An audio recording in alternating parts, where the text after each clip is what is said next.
Olá, pessoal. Então, eu preparei esse material aqui. Ele traz a parte de metabolismo de proteínas para vocês utilizarem até como uma revisão para avaliação, tá bom? Então, vamos lá. A gente vai ver tudo aqui. Vai ver desde digestão e absorção e depois a gente vai ver o ciclo da ureia, tá? Então, vamos lá.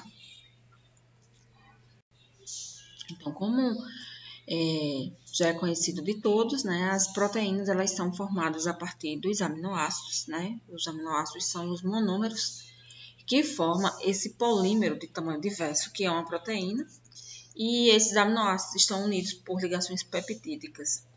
Depois que forma a cadeia de aminoácidos, né? Ou seja, uma fita de aminoácidos, essa proteína vai sofrer alguns rearranjos até ela ter a sua estrutura funcional.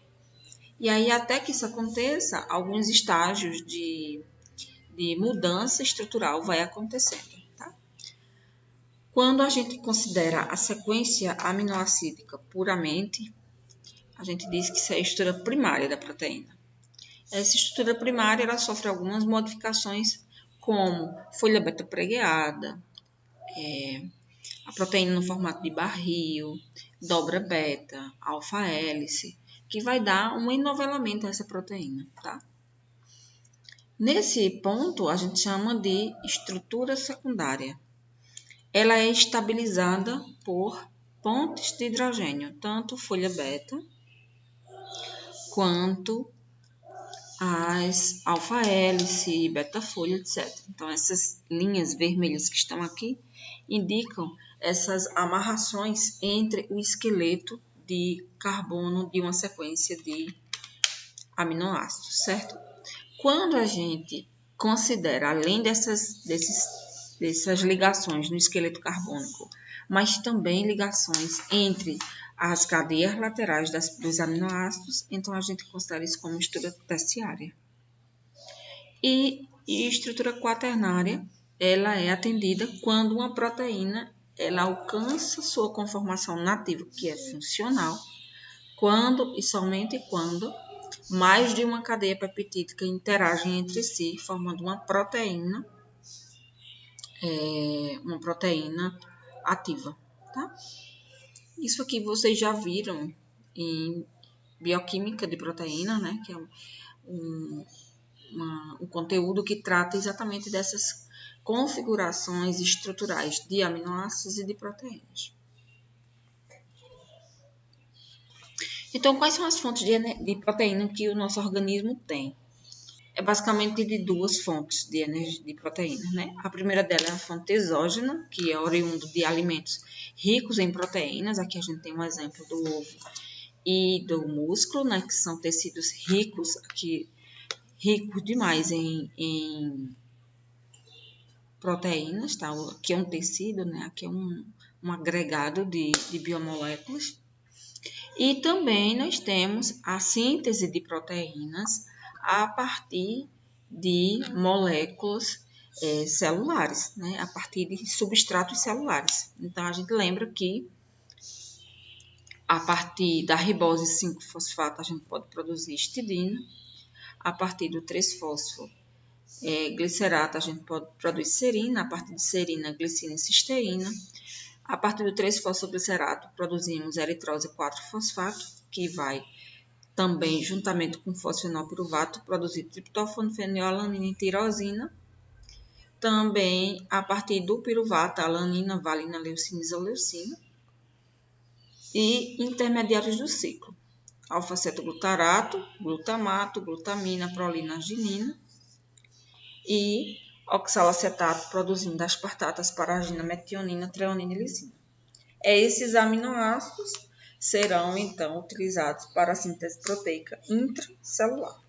Então, se a gente pensar quais são as fontes de proteínas que nós temos, essas duas fontes, fonte exógena e fonte endógena. Onde ocorre a digestão das proteínas? Muito importante a gente relembrar isso, né? A digestão das proteínas não inicia na boca. Na boca, o alimento, ele vai ser umedecido pela saliva, né? Ele já vai ser digerido também pela própria mastigação, né? As biomoléculas serão quebradas.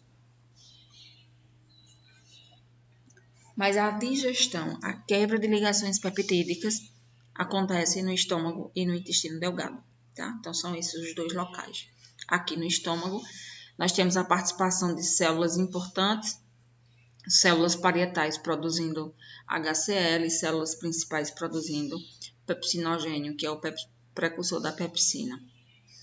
E temos no intestino delgado, né, a mistura do alimento que sai do estômago com o suco pancreático, onde nesse suco, além do bicarbonato produzido pelas células ductais, que vai neutralizar o pH do alimento que vem do estômago, nós também temos os zimogênios, que são essas proteínas que estão na sua forma de zimogênios, ainda na sua forma inativa. Quando chega no intestino delgado, elas são, então, ativadas, e aí, então, elas promovem a digestão das proteínas, certo? A gente vai ver cada um deles bem detalhadamente. Bem, para a gente entender como que o estômago consegue promover a digestão das proteínas, nessa fase gástrica da digestão das proteínas, a gente precisa entender quem são os componentes celulares que fazem parte dessa mucosa intestinal, né? Especificamente aqui no estômago. Então, a gente tem as células mucosas do colo, que são essas células importantíssimas, elas produzem muco e bicarbonato, que vão atuar protegendo as células da mucosa gástrica, né? Então, elas vão proteger. O muco produz uma barreira física e o bicarbonato uma barreira química, né, que vai proteger. Então, forma um muco e ainda por cima ainda vai formar uma camada de bicarbonato. Então, o ácido que vai chegando próximo à superfície celular, ela vai ter esses dois elementos que vai impossibilitar a chegada dele à membrana da célula e, consequentemente, a desnaturação das proteínas.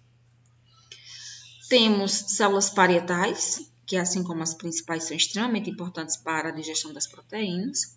As células parietais produzem HCl e fator intrínseco focado na digestão, a gente lembra a importância do HCl. O HCl ele é importante porque ele é um controle microbiológico para o alimento que está chegando no trato gastrointestinal, protegendo o organismo de micro-organismos patogênicos, certo? E o HCl também, ele é um fator que vai induzir a produção de enzimas que vão, então, digerir essas proteínas ainda no estômago. Temos as células enterocromafins, né, produtora de histamina. A histamina, ela é produzida quando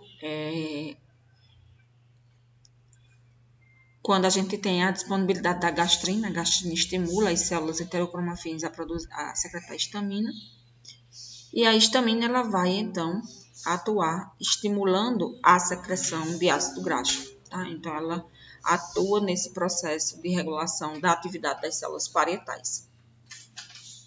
As células principais produzem lipase e pepsina, né? Especificamente a pepsina na forma de pepsinogênio.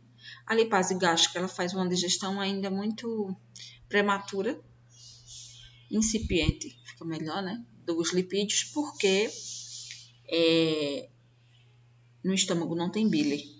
Então, não tem como ter uma digestão efetiva de lipídios na ausência de bile, como vocês já sabem.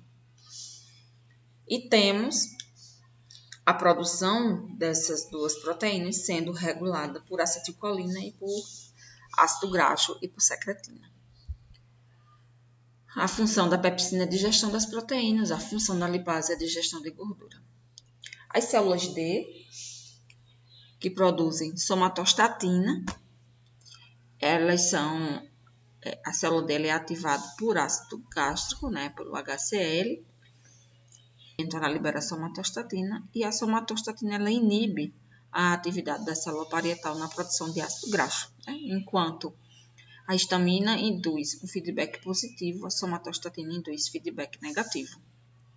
E a gastrina, que é o hormônio produzido pela célula G, ele é estimulado por acetilcolina por pepsina e por aminoácidos presentes no lumen intestinal. E a célula G produz a gastrina estimula a célula parietal também a produção de ácidos graxos. Então, a célula parietal, ela é estimulada por feedback positivo por gastrina e por histamina, enquanto que a célula D, secretora de somatostatina, inibe a via. Para a gente compreender melhor como que essas células trabalham de maneira fisiológica, eu trago para vocês esse de interações entre essas células e entre essas células e os hormônios que elas produzem, né? E como elas regulam uma a outra. A primeira coisa que a gente tem que entender é que a atividade gástrica ela é regulada por sistema nervoso central, por sistema nervoso entérico, que é específico do tecido, e também pela presença do alimento dentro do trato gastrointestinal. Então, a gente observa que tem vias de estimulação diferentes, né? Considerando que a via de estimulação seja pela presença dos peptídeos ou do alimento no lumen do trato gastrointestinal, especificamente aqui a gente está tratando de estômago, a presença deles vai estimular o sistema nervoso entérico e esse estimula a célula G. Pelo mesmo mecanismo, o sistema nervoso central vai também fazer esse estímulo de célula G que produz gastrina. Gastrina estimula, né, células enterocromafins a produzir histamina e histamina induz células parietais a produzir HCl, tá? Observe que esse mecanismo de ação ele pode ser indireto através da histamina, ele pode ser direto através da gastrina, ou ele pode ser direto através do sistema nervoso central. O sistema nervoso central, além de estimular as células enterocromafins, como faz a gastrina, também estimula a célula parietal, tá? As células parietais produzem, então, o HCl. O HCl em níveis, né, elevados, vai, então, induzir alguns mecanismos. O primeiro dele é estimular a célula D a produzir somatostatina. E a somatostatina, por feedback negativo, vai inibir a produção de mais ácido, né? Então, ela atua inibindo célula G na produção de gastrina, inibindo célula parietal na secreção e inibindo células enterocromafins na liberação da histamina. Então, é um mecanismo de feedback. De semelhante modo, o HCl em excesso estimula as células neurais entéricas a liberar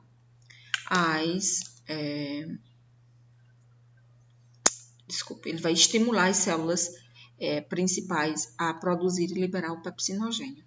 O próprio ácido converte pepsinogênio em pepsina. E aqui, como eu já tinha mostrado para vocês anteriormente, o mecanismo de produção de ácido pela célula parietal, né? A gente lembra que a produção de HCl ele vai se iniciar exatamente aqui na dissociação de uma molécula de água intracelular em H+ e a hidroxila, ou H-. O H+ é então transportado por um antiporte com potássio para o lumen do intestino.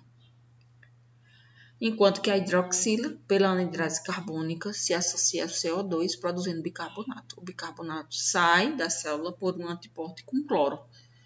Ambos os mecanismos são extremamente importantes. Observe que a produção de bicarbonato é essencial para que a gente tenha cloro entrando na célula e esse cloro possa migrar dentro da célula até a sua membrana apical e na célula e na membrana apical ser transportado então para o lumen do estômago, né? Ele é um ânodo e aqui é um cátion. Por ligações eletrostáticas, eles vão então formar o HCl.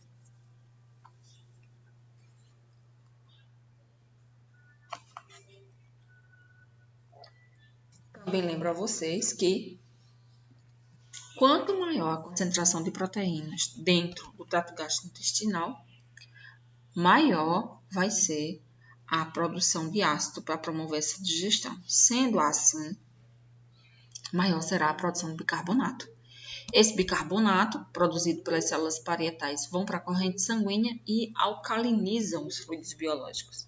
Por isso que após a alimentação, a gente tem um período em que o nosso metabolismo está um pouco suprimido, inclusive a gente fica com muito sono, né? Isso se deve à alcalose pós-prandial.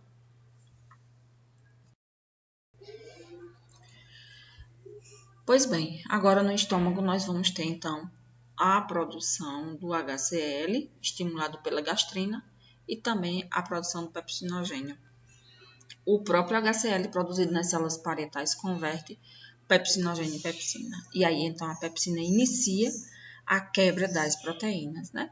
Quebrando ligações peptídicas em tirosina, fenilalanina e leucina, resultando em fragmentos proteicos de diversos tamanhos, polipeptídeos, peptídeos, aminoácidos livres, né? Então vai estar ali uma mistura, é uma etapa importante no processo de digestão, mas que não é uma etapa tão efetiva. Então, mas qual a importância disso? É que quando ocorre a digestão no estômago e o alimento vai sendo transferido para o intestino delgado, quando esse alimento chega no intestino delgado, esse alimento já digerido na forma de aminoácidos livres, principalmente, ele vai estimular células do intestino delgado a conduzir a digestão efetiva das proteínas no intestino delgado, certo? Então, esse alimento, ele vem do estômago para o intestino delgado muito ácido, né? E aí, quando ele chega, ele vai estimular células S intestinais. Observe que a gente tem aqui enterócitos e temos células diferentes, que são as células S. Então, nós vamos estimular as células S, que detectam a alteração do pH, né? A produzir o hormônio secretina. A secretina sai dessas células, vão para a corrente sanguínea e vão atuar no ducto pancreático, estimulando as células do ducto pancreático a produzirem bicarbonato, certo? Esse bicarbonato ele é produzido efetivamente pelas células ductais do trato do pâncreas, mas células duodenais também produzem bicarbonato. A via de produção de bicarbonato é quase um processo reverso do que a gente tinha visto pela célula parietal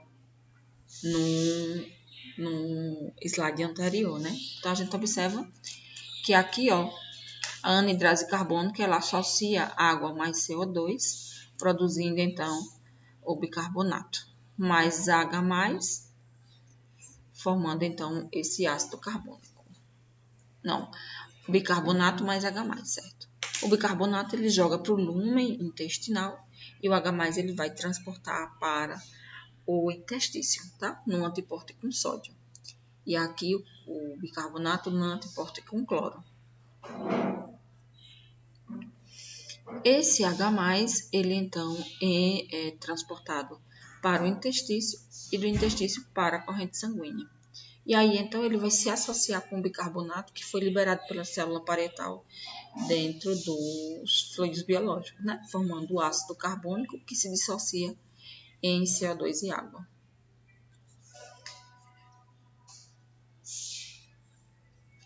Uma outra coisa importante aqui é esse transportador de sódio, cloro e potássio que bombeia próton para dentro da célula e esse próton é transferido para o lúmen intestinal e ele é então utilizado no antiporte com bicarbonato. Tem que ter cloro no lúmen intestinal para fazer esse antiporte. Então, é assim que a gente consegue produzir bicarbonato e jogar ele para a luz do adenal, né? Então, esse processo acontece de maneira efetiva, principalmente nas células ductais pancreáticas. A presença dos polipeptídeos, dos peptídeos e aminoácidos livres também vão induzir as células I a liberarem colecistocinina. Colecistocinina vai fazer o mesmo percurso, ela vai sair do intestino e vai conseguir chegar até as células acinares pancreáticas, né? Então, as células acinares e as células ductais. As células ductais, como eu já coloquei, secretam bicarbonato. E as acinares elas secretam as enzimas digestivas, tá? Que vai se misturar com esse bicarbonato e formar o que a gente conhece como suco pancreático, tá? Então, esse suco pancreático ele vai ser drenado do parênquima pancreático e ele vai desembocar aqui na luz do adenal. Essas proteínas que vêm do pâncreas, eles chegam até o intestino na forma de zimogênios, tá? E aí é necessário a conversão dele na enzima ativa. O primeiro tripsinogênio que a gente apresenta, o primeiro zimogênio que a gente apresenta é o tripsinogênio. O tripsinogênio ele é convertido a tripsina por uma enzima de membrana intestinal, que é uma enteroquinase.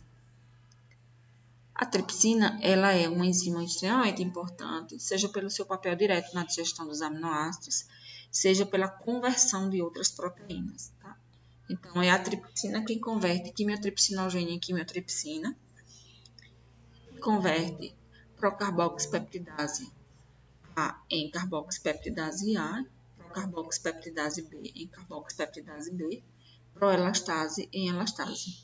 Lembrando que as carboxpeptidases, elas são enzimas que clivam proteína a partir do terminal carbox, certo? A ação dessas enzimas digestivas é, então, atuar em diversos sítios catalíticos, promovendo, então, a quebra das ligações peptídicas e liberação de aminoácidos livres e de peptídeos. Os aminoácidos livres são facilmente absorvidos, os peptídeos precisam ser melhor digeridos. E aí atuam umas enzimas de membrana intestinal, as aminopeptidases, como o próprio nome diz, elas quebram aminoácidos a partir do terminal amino. Quebra a proteína, né? A partir de aminoácidos do terminal amino, resultando em aminoácidos livres de tripeptídeos. Esses já são passíveis de absorção. Como ocorre a absorção dos aminoácidos, né? Então, a gente vai ter várias situações. Nós vamos ter aminoácidos livres de tripeptídeos, tá? Os aminoácidos livres, quando eles são absorvidos aqui, ó, não se importam, né, com sódio. A gente lembra que tem um modelo semelhante para a absorção de glicose, né? A entrada do sódio contra um gradiente de concentração, até porque a gente tem uma bomba sódio potássio ATPase aqui, ó, na membrana basal, diminuindo a concentração de sódio dentro da célula, favorece a entrada do sódio e, juntamente com ela, a entrada dos aminoácidos livres. Esses aminoácidos são agora transportados para fora da célula por um antiporte com sódio. E aí, então, esses aminoácidos vão seguir para a corrente sanguínea, certo? Temos também os ditripeptídeos, que eles entram num simporte com hidrogênio, e aqui dentro eles podem sofrer ação de peptidases, que vão tornar eles aminoácidos livres, que seguem esse percurso para sair da célula por um antiporte com sódio, ou pode permanecer a ligação peptídica e eles serem transportados para o intestício nesse antiporte com hidrogênio.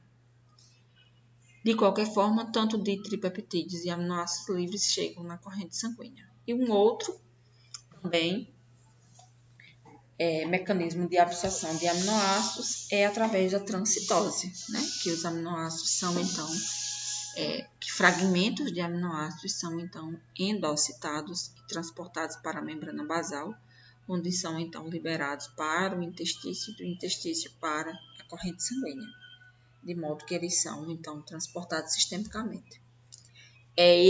São esses fragmentos de alguns alimentos que vão para a corrente sanguínea e que podem interferir na saúde, né, de lactentes, induzindo processos alérgicos, né? Esse fragmento, ele está no sangue, ele vai passar para o leite materno. Quando a mãe amamenta, esse fragmento chega no intestino da criança, o sistema imunológico reconhece como não próprio e desenvolve uma resposta imunológica, né? Não é autoimune, porque é um peptídeo exógeno. Qual o destino dos aminoácidos? Vamos compreender melhor essa imagem aqui. Aqui nós temos a artéria, que é um ramo da aorta, né, que vai irrigar o intestino.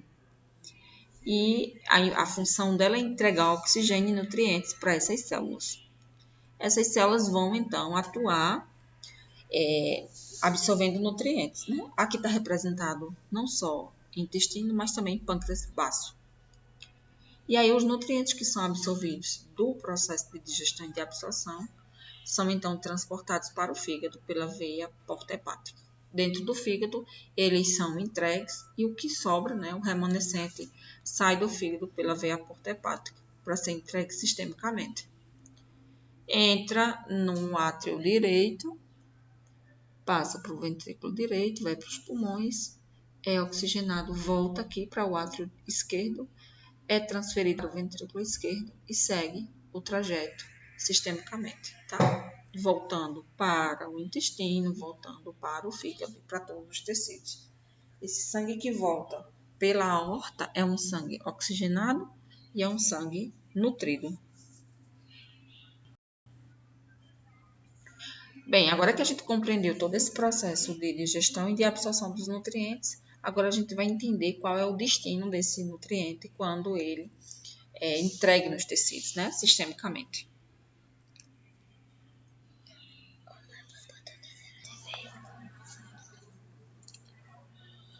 Então, vamos lá. Então, quais são as fontes de aminoácidos que nós temos no nosso organismo? Eu até fiz um ajuste nesse slide para acrescentar biossíntese de aminoácidos, que eu já tinha pontuado anteriormente, né? Então, os aminoácidos podem ser provenientes da dieta, da biossíntese deles a partir de intermediários da via glicolítica e do ciclo de Krebs, e também o turnover de proteínas, que é essa renovação. Então, toda proteína ela tem o seu tempo de vida e quando ela se torna uma proteína com menor eficácia na sua atividade, ela deve ser degradada.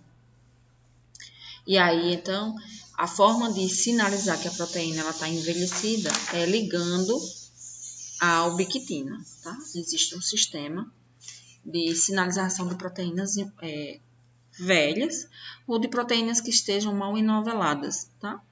E aí, então, ocorre a marcação por ubiquitina, e aí a ubiquitina encaminha essa proteína para a degradação via proteassoma, tá? Que proteassoma é um sistema formado por 4 proteínas, certo? E essas proteínas, elas formam uma estrutura em barril. Então, elas estão aqui, né, estruturadas. E aí, então, a ubiquitina pega a proteína velha ou a proteína mal enovelada e traz ela para o proteassoma, onde vai ocorrer, então, a digestão das proteínas, certo?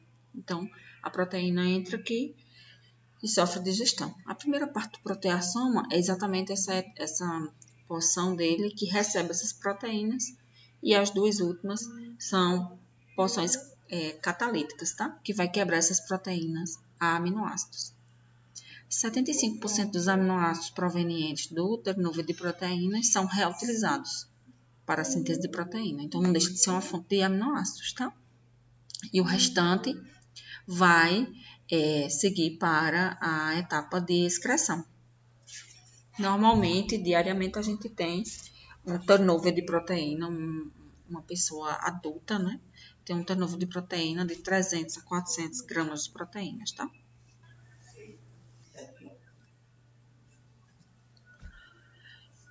Então, juntando, né, aquelas 3 fontes, nós vamos ter, então, uma reserva de aminoácido, né, circulante, que é de aproximadamente 100 gramas de aminoácidos, que vai estar disponível nos nossos fluidos biológicos para serem utilizados para uma infinidade de funções, né? Eles são utilizados para a síntese de proteínas. Observe que a concentração de aminoácidos circulante permanece praticamente o mesmo, apesar de uma produção de 400 gramas por dia, mas é porque se 400 gramas de proteínas forem sintetizadas por dia, isso quer dizer que 400 gramas de proteínas também foram degradadas a aminoácidos, tá? Os aminoácidos eles também podem ser fonte de glicose e glicogênio, né? Eles são precursores da gliconeogênese. Eles produzem acetil, que dão origem aos corpos cetônicos, e acetil a ácidos graxos e ao colesterol. Eles também são, através do seu grupamento amino, são utilizados para a síntese de outras moléculas importantes, como porfirinas, creatina, neurotransmissores, bases nitrogenadas, dentre outros, tá? E também alimentando o ciclo de Krebs, a cadeia, o esqueleto carbônico dos aminoácidos, vai ser convertido a CO2 e esses aminoácidos são então utilizados para a síntese de ATP. Então, qual o destino dos aminoácidos, né? Então, estruturalmente, quando a gente pensa na estrutura de um aminoácido, a gente pensa o carbono central, ligado a um ácido carboxílico, a um hidrogênio, a um grupamento amino e a uma cadeia lateral, certo? Então, os aminoácidos eles são divididos, do ponto de vista de metabolismo, eles são divididos em duas partes. O grupamento amino, certo? E o esqueleto de carbono, chamado de alfa-cetoácido. Cetoácido porque eles vão formar, a saída do grupamento amino forma um grupo cetogênico. E aí, esses dois produtos da oxidação dos aminoácidos, eles têm destinos diferentes. O grupamento amino vai para o ciclo da ureia, enquanto o alfa-cetoácido segue para o ciclo do ácido cítrico, que vai alimentar esse ciclo, produzindo intermediários, inclusive para a gliconeogênese, ou então sendo oxidado para a produção de ATP. Tá? E aí também a gente lembra que ambos ciclos se comunicam porque eles têm intermediários em comum, certo? Como já tinha sido colocado para vocês, aqui a gente foca em ciclo da ureia, né? Que é a via de excreção do grupamento amino, né, do nitrogênio, e o alfa-cetoácido, vocês lembram que é uma sequência de reações bem complexas que promove a digestão, que promove a degradação oxidativa das cadeias laterais dos aminoácidos até formar os intermediários do ciclo de Krebs. Então, a via de excreção de grupo amino que nós utilizamos é majoritariamente na forma de ureia, certo? Os mamíferos, eles convertem o grupamento amino que vem dos aminoácidos em ureia, tá? A ureia, ela tem toxicidade moderada, ela tem solubilidade moderada, tá? Diferentemente da amônia, que em condições metabólicas desregulada, a gente também produz amônia em alta quantidade, principalmente quando tem insuficiência hepática ou quando tem alterações nas enzimas do ciclo da ureia, tá? Só que aí ela tem problemas atrelados, ela tem alta toxicidade e ela tem alta solubilidade. Isso quer dizer que para você conseguir eliminar a amônia de maneira efetiva pela urina, o paciente desidrata, né? Porque ela é muito solúvel, tá? Os ácido úrico também a gente consegue eliminar, mas aí ele tem um problema que é essa baixa solubilidade, né? Então, eles se precipitam facilmente, né? E contribui para a produção de litíase renal. Então, nós majoritariamente eliminamos grupo amino na forma de ureia, certo? Então, quais são as etapas de metabolização do grupamento amino? São 3 processos: transaminação, desaminação e o ciclo da ureia. A transaminação, como o próprio nome diz, é transferência de um grupamento amino para um alfa-cetoácido, certo? Executados por enzimas específicas. Quando a gente remove o grupamento amino do aminoácido e direciona ele para a produção de amônia e seguir para o ciclo da ureia, isso se chama desaminação, tá? E por fim, a conversão da amônia em ureia, que é o ciclo da ureia. Então, vamos a cada uma das etapas. A transaminação, ela acontece nos tecidos extrahepáticos e ela tem a finalidade de transportar o grupamento amino em qualquer uma das nossas células, em qualquer um dos tecidos, para o fígado, porque é no fígado que tem o ciclo da ureia, certo?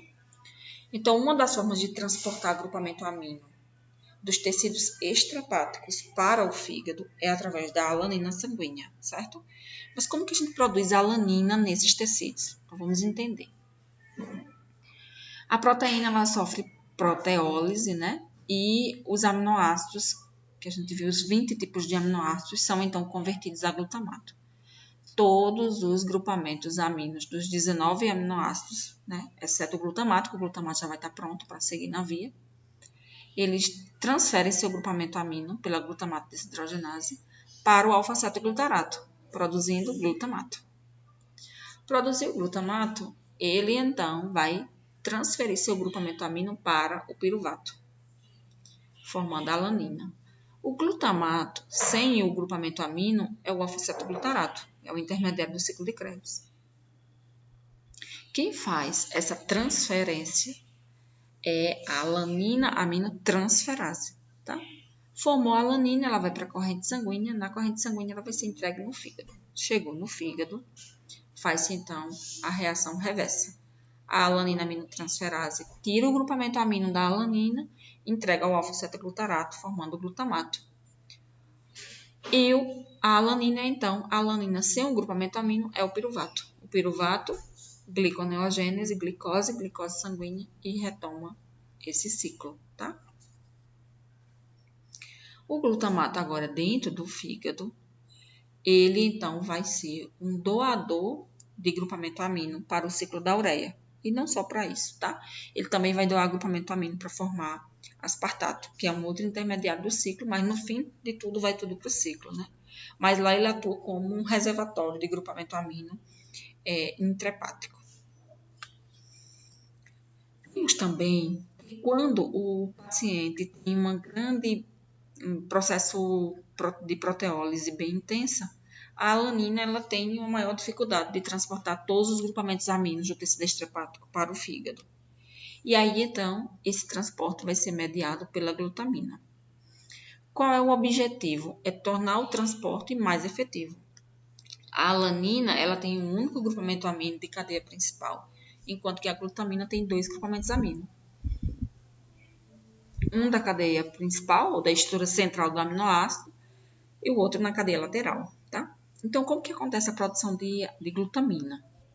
O glutamato, que é produzido, ele é então ativado, tá?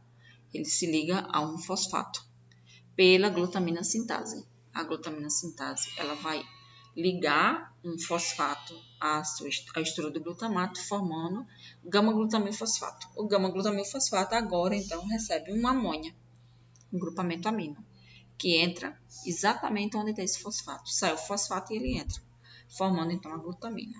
A glutamina transporta seus 2 grupamentos aminos para o fígado, e lá no fígado, ela vai entregar um grupamento amino na forma de amônia para o ciclo da ureia, e o que sobra dela é o glutamato. Depois, o glutamato também vai doar esse seu grupamento amino para o ciclo da ureia, certo? Então, transportar aminoácidos na forma de transportar grupos aminos na forma de glutamina é mais efetivo, né? Isso se justifica o fato de se ter glutamina elevada quando se tem uma maior quantidade de amônia disponível, tá?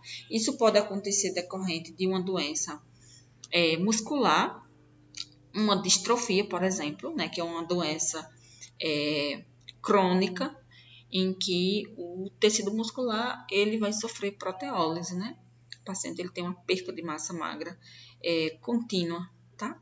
E uma outra situação também que aumenta a glutamina é quando existe uma falência hepática ou quando existe uma deficiência das enzimas do ciclo da ureia, certo? Aqui é somente para mostrar o mecanismo de ação das enzimas, né, da aminotransferase e de todas as transferases que transferem amino, né? Então, elas têm um mecanismo que a gente chama de efeito ping-pong. Ela pega o grupamento amino de um determinado aminoácido, entrega um alfa-cetoácido, forma o glutamato, e o que sobra é o alfa-cetoácido desse aminoácido. Para isso, elas têm no seu sítio ativo o piridoxal fosfato, que tem uma região de ligação ao grupamento amino. Então, aqui, digamos que seja, por exemplo, a serina. A serina entrega o grupamento amino para o piridoxofosfato, formando piridoxamina. Agora, é a piridoxamina que transfere o grupamento amino para o alfa-cetoglutarato, formando o glutamato. E o que sobra da serina? Alfa-cetoácido. Tá? Então, o piridoxofosfato é uma coenzima extremamente importante para a síntese para o metabolismo dos aminoácidos, tá? E como a gente viu, a lanina-aminotransferase está presente no tecido estrepático, muscular principalmente, e também está presente no tecido hepático, tá? Então, a gente tem isoformas dessa enzima em vários tecidos. Como eu já tenho colocado, na mitocôndria do tecido hepático, o glutamato atua como doador de grupos aminos para vias biosintéticas ou para a excreção dos produtos nitrogenados. Um outro processo de transaminação extremamente importante é da formação do aspartato, tá? Pela aspartato-aminotransferase. A aspartato-aminotransferase é uma enzima exclusiva de mitocôndria hepática e ela vai atuar transferindo o grupamento amino do glutamato. Como eu disse, o glutamato é aquele reservatório de grupamento amino. Ele transfere para o oxalacetato. É uma via intramitocondrial, o oxalacetato está lá disponível facilmente. E aí, então, o oxalacetato com o grupamento amino é o aspartato. O aspartato é o intermediário doador do grupamento amino para o ciclo da ureia. O primeiro vem da amônia do glutamato e o segundo vem do aspartato. Mas, de qualquer forma, para formar aspartato, tem que ter glutamato disponível. O glutamato sem seu grupamento amino, alfa-cetoglutarato, que é um intermediário do ciclo de Krebs, tá? Assim como é o oxalacetato. A gente vai entender bem em qual cenário entra o glutamato e depois em qual momento vai entrar, então, o aspartato, certo? Pronto, então agora a gente vai ver como acontece o processo de desaminação. De fato, a gente já viu a glutaminase desaminando o grupamento amino da cadeia lateral da glutamina, no slide anterior, né, na mitocôndria hepática. E aqui a gente vai ver como é que acontece o mecanismo de desaminação do glutamato, né? Quem faz essa reação é a glutamato desidrogenase. Observe que a gente tem a produção de um NAD oxidado, de um NAD reduzido, desculpa. Então, esse hidrogênio vai sair desse substrato. É a primeira etapa, né, para o processo de desaminação. Né? A princípio, a gente tem a redução do substrato, a oxidação do substrato, desculpe.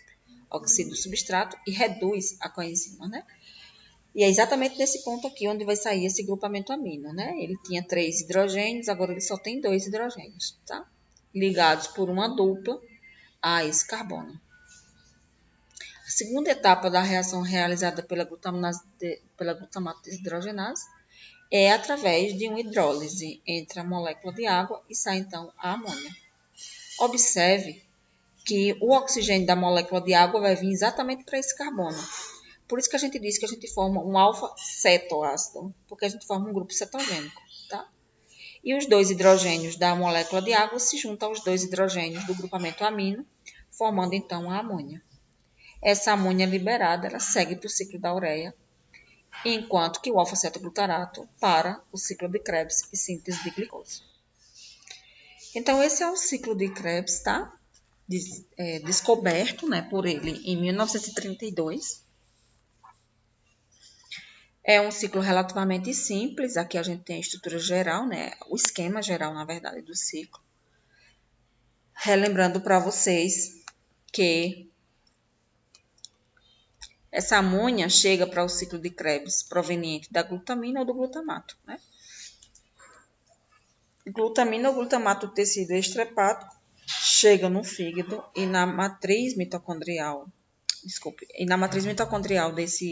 das células hepáticas, elas são, então, desaminados para formar a amônia, né? Para liberar a amônia, certo? A glutamina sofre esse processo pela glutaminase, liberando a amônia e o glutamato pela glutamato desidrogenase também vai liberar esse grupamento amino, tá? na forma de amônia. O glutamato também tem um papel muito importante aqui, porque ele vai entregar agrupamento amino para o oxalacetato, formando então o aspartato pela aspartato-aminotransferase, né? O que sobra do glutamato é o alfa-cetoglutarato, que vai seguir para o ciclo de Krebs, certo? Essa amônia que chega aqui, ela então vai ser utilizada para produzir ureia, que tem 2 nitrogênios ligados a um carbono cetogênico. Então, primeiro, essa amônia ela vai reagir com bicarbonato na presença de ATP para produzir o carbomoil fosfato. A ornitina se liga ao carbomoil formando citrulina. É uma reação intramitocondrial. A citrulina sai, é ativada a citrulil AMP, né? Então, aqui vocês conseguem visualizar a citrulina, igual a gente está vendo aqui, tá?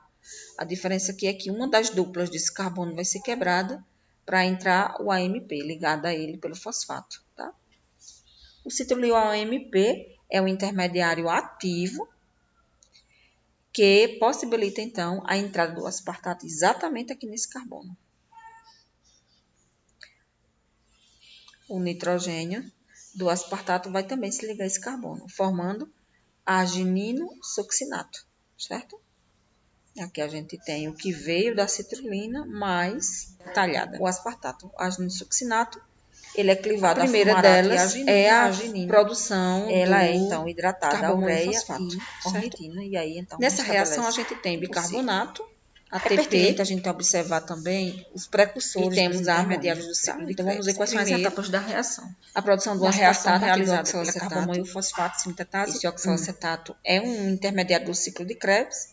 Ele recebe o grupamento amino do bicarbonato, forma o aspartato. O aspartato ele vai entrar no ciclo da ureia, certo? Produzir arginino succinato. O arginino succinato, ele vai, onde um fosfato vai ser quebrado, né? Sofrer lise, né? A arginina e fumarato. E ele é fosforilado. Fumarato volta para o ciclo da ureia, no ciclo de Krebs. No ciclo de Krebs a gente volta fumarato malato, malato oxalacetato, fosfórico. O oxalacetato que vai ser novamente reutilizado para a produção de anidrocarbono. Então, existe ácido fosfórico, ele vai os dois ser, então, que a gente também vai falar lá no final, cuja amônia vai reagir exatamente aqui nesse carbono. Tá? Então, vamos ver cada uma das reações da saída do fosfato inorgânico e a formação do carbomato. Tá vendo? Então, a amônia que já entrou.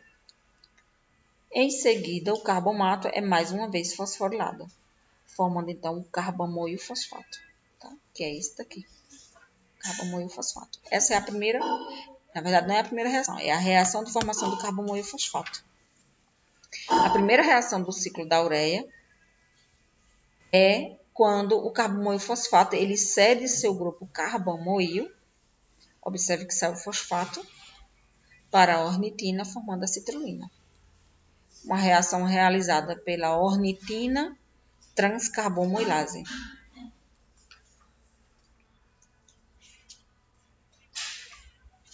A citrulina sai então da mitocôndria, né, e no citosol ela vai ser então ativada. A citrulina ela é ativada ao intermediário citrulil AMP, como eu tinha dito para vocês, é uma reação que consome ATP.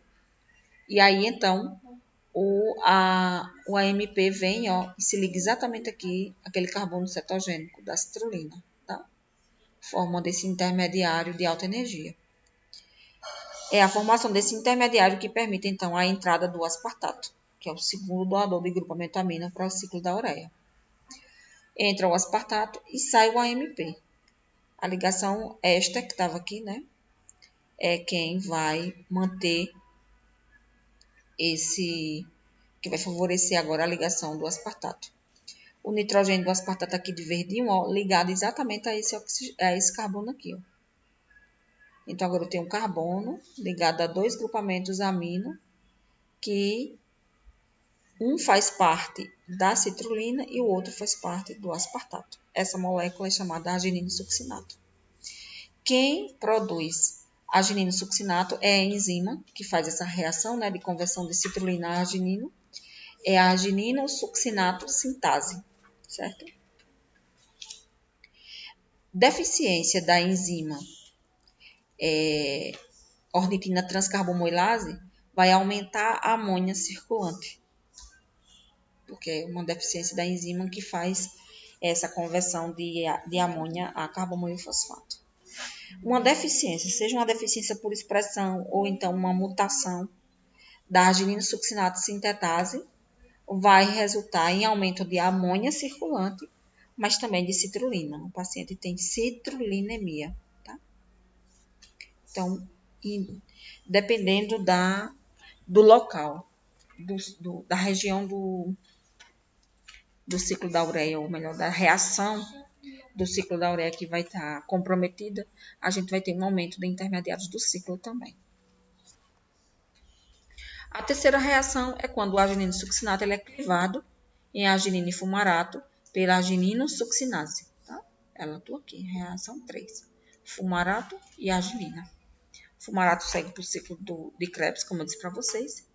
E a arginina ela é então hidratada, ela é hidrolisada, na verdade, hidrolisada para formar ureia e para formar ornitina. Então, entra nessa reação 2 hidrogênios e 1 oxigênio, tá? Para compor a ureia e para compor a ornitina. Então, aqui, o oxigênio da água é esse oxigênio aqui, do grupo cetogênico da ureia. E entra também o hidrogênio aqui, ó. Os 2 hidrogênios da água entram exatamente aqui nesse grupamento amino da ornitina.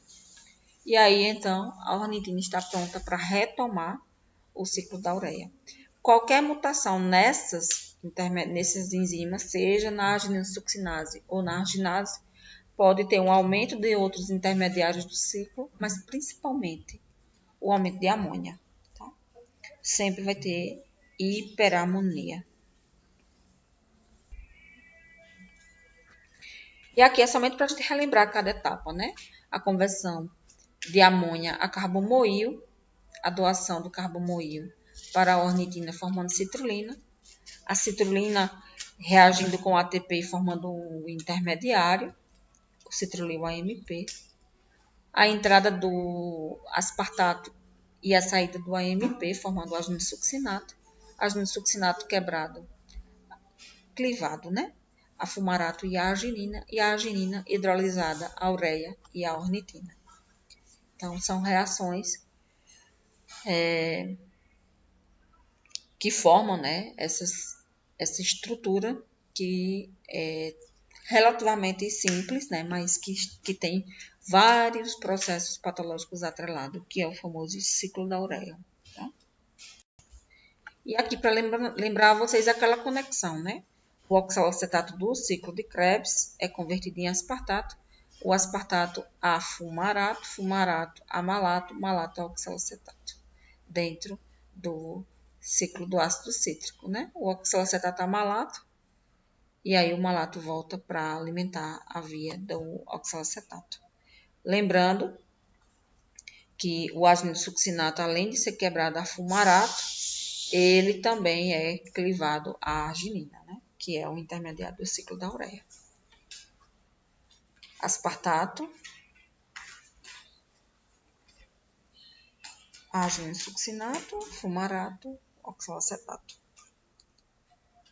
Então, existe total conexão entre ambos ciclos, tá? É a lançadeira aspartato, arginino succinato.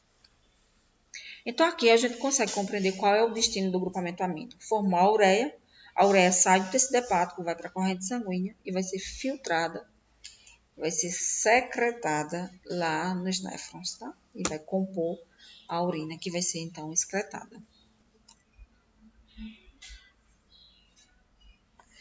E, por fim, né, qual o destino do alfa-cetoácido? Nós vimos que o alfa-cetoácido ele tem 2 destinos. Ou eles vão ser direcionados para a produção de glicose ou para a produção de corpos cetônicos.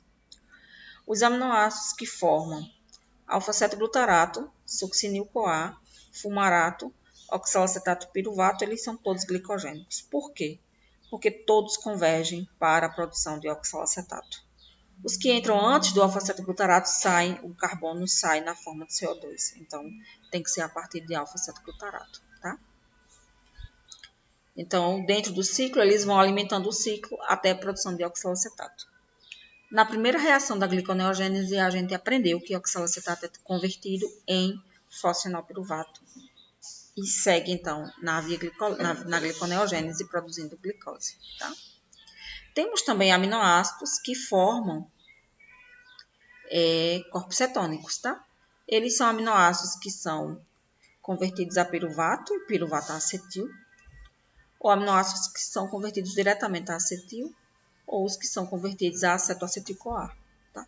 Esses vão formar acetona, acetoacetato, beta-hidroximetilglutaril, CoA, beta-hidroximetilglutaril, que é o terceiro corpo cetônico que é, então, produzido, tá?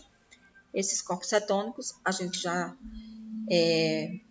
compreende qual é o destino dele, né? A acetona ela vai ser exalada e os outros dois serão utilizados como combustível para alguns tecidos. Como eu já tenho colocado para vocês, a formação de cada um desses intermediários, a partir dos aminoácidos, envolve uma série de enzimas e uma série de reações para que ocorra, então, a conversão desses aminoácidos até o intermediário. Então, até aqui era isso. Espero que vocês tenham compreendido. Estudem e aprendam, que é o mais importante, tá bom? Um abraço para todos e até a próxima.